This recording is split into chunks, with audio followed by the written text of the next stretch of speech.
Good morning. I'm very happy to be hosting Coffee with Bob again this morning.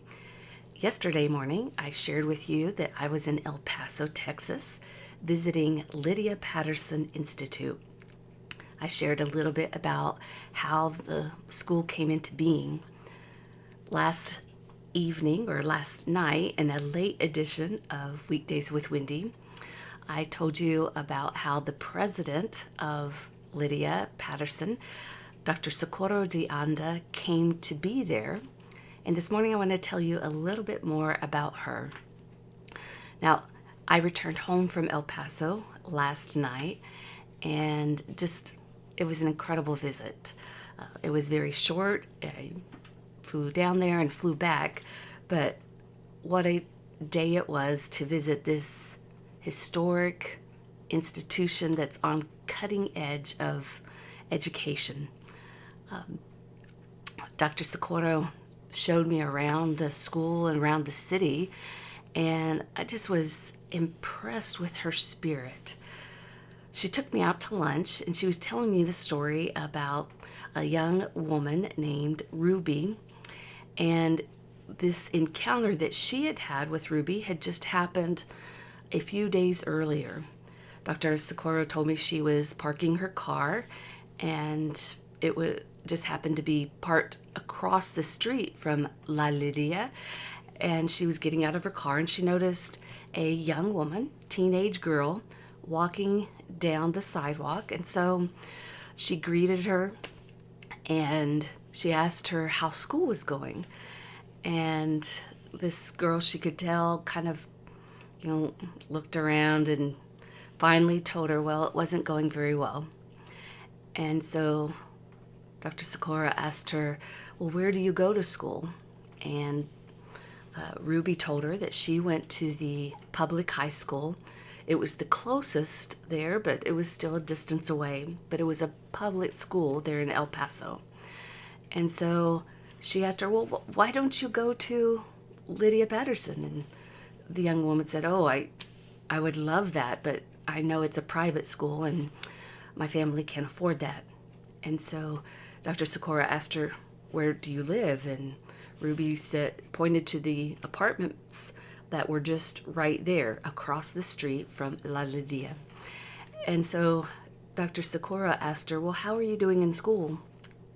And the girl said, I'm not doing very well. Our school isn't meeting, and we're all virtual, but I don't have internet at my apartment. And so I'm doing really bad in my classes. And so she asked a little bit more. She said, well, how were you doing in your classes before the pandemic? And Ruby told her, well, honestly, I wasn't doing very well then either. I don't speak English, and I was always afraid to ask questions because when I would ask questions, the other students made fun of me because I couldn't speak English. And Dr. Socorro said, well, if you came to Lydia Patterson, none of the students would make fun of you because they're all in the same boat learning English as a second language. And so Dr. Socorro gave her her business card, and she said, I want you to contact me. And a couple days later, this young woman, Ruby, and her mother were in Dr. Socorro's office, and Dr. Socorro offered her a scholarship. And she said, this is a temporary scholarship because you're going to have to bring up your grades and you're going to have to work really hard. But if you'll do that, I'll give you a place here at La Lydia. It's right across from the street. You'll have an opportunity to learn English, to grow in your education, and be able to attend college. And Ruby and her mother were in tears, so excited about this incredible opportunity. Now, Dr. Socorro was telling me this story at lunch in this wonderful Mexican restaurant, and during our meal, there was this young Hispanic boy who was our waiter, and he was very friendly, and he was bilingual. He would talk easily in English or in Spanish. And I noticed that each time he came back to the table, Dr. Socorro was taking a little bit more time, and she would interact with him a little bit more each time he came back. I could make out some of the words. I could tell that she was asking him what grade he was in school, and I could hear that he was a senior. And so she was asking him about college, and he was planning on going to the University of Texas, El Paso, UTEP. And I could make out that he was going to study mechanical engineering.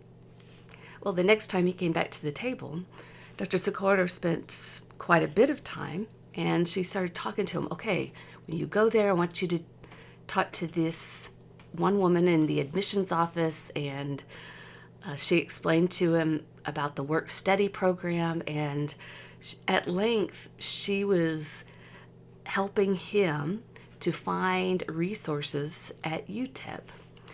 And what struck me was he was a senior. He wasn't a potential student for Lydia Patterson. He already had his plans to go to college. He had achieved a scholarship, but it wouldn't cover all the cost. He would still need to work to pay them. And she was working contacts, trying to help him out so that he could get the best education possible. It was no work benefit, not even a ministry benefit to her, because he wasn't going to go to Lydia Patterson. But that's not why Dr. Socorro de Anda does what she does. It's not just about building the ministry of Lydia Patterson. It's about building the ministry. Dr. Socorro de Anda is always looking for opportunities to build and grow the ministry of God's kingdom. She has this entrepreneurial spirit to share God's love. I was amazed that she's talking about Ruby and how she had just been walking down the street, and Dr. Socorro reached out to this young woman to find out more about her, looking for that opportunity to share God's love. And while she's telling that story, she's in the midst of reaching out to this young man to do the very same thing, share God's love with him. All of us are called to have an entrepreneurial spirit of ministry, to always be on the lookout of ways, of moments, of times that we can share God's love. I hope that as you go throughout this day, you are on the lookout. Don't wait for an opportunity to come to you. Look for them. Look for ways that you can share God's love in a person's life. Have a great day.